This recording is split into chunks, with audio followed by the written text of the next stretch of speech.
historically, Ghanaians have always held the NDC to a higher standard than MPP. I don't know what accounts for that, because they say they're property owning democracy, yeah, and they believe in landed property and things. When they come and do things, Ghanaians say, oh, that's how they are, you know, that's their ideology. But we are so much social democrats that we're supposed to stand for the interests of the people.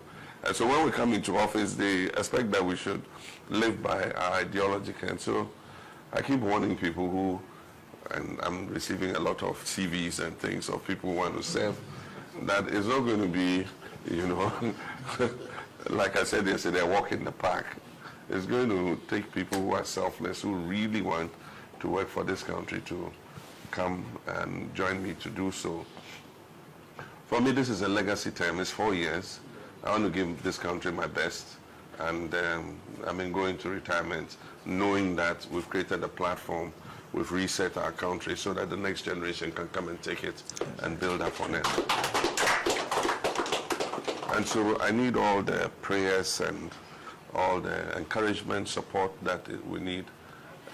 In our language in Twi, they say, it means that not all the wisdom of this world is in one head. It takes all to come together to be able to do what is right. And so I'll be, as I've always been, very open to ideas from all manner of people, including from our opponents. And like I said, even though we have an overwhelming majority, we still have to build consensus in the way we approach things. I'm sure the people of Ghana gave us that huge endorsement so that we can take the bold decisions necessary to be able to begin the reforms that this country urgently needs. And we don't take it for granted. Some decisions might be unpleasant, and I mean, it would all be in the national interest, because sometimes you're sick and sometimes you have to take very bitter medicine to get well. Yeah.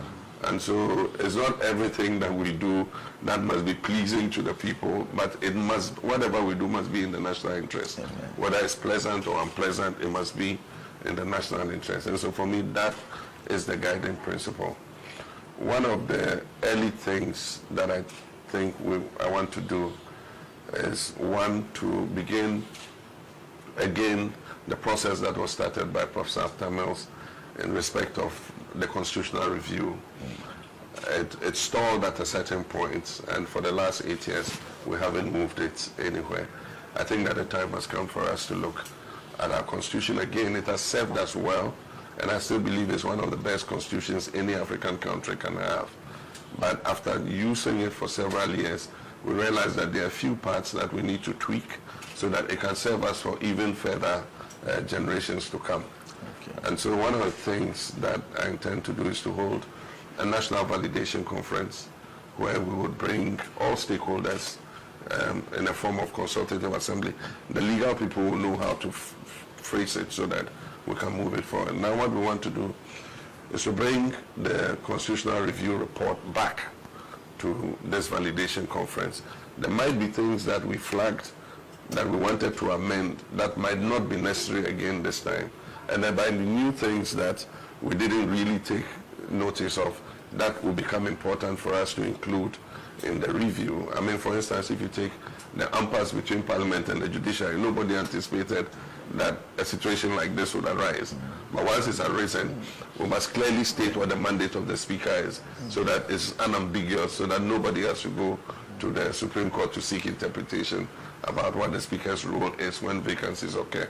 So these are some of the things that I think a validation conference like that will help to streamline. And once we've done that, we can separate the two amendments.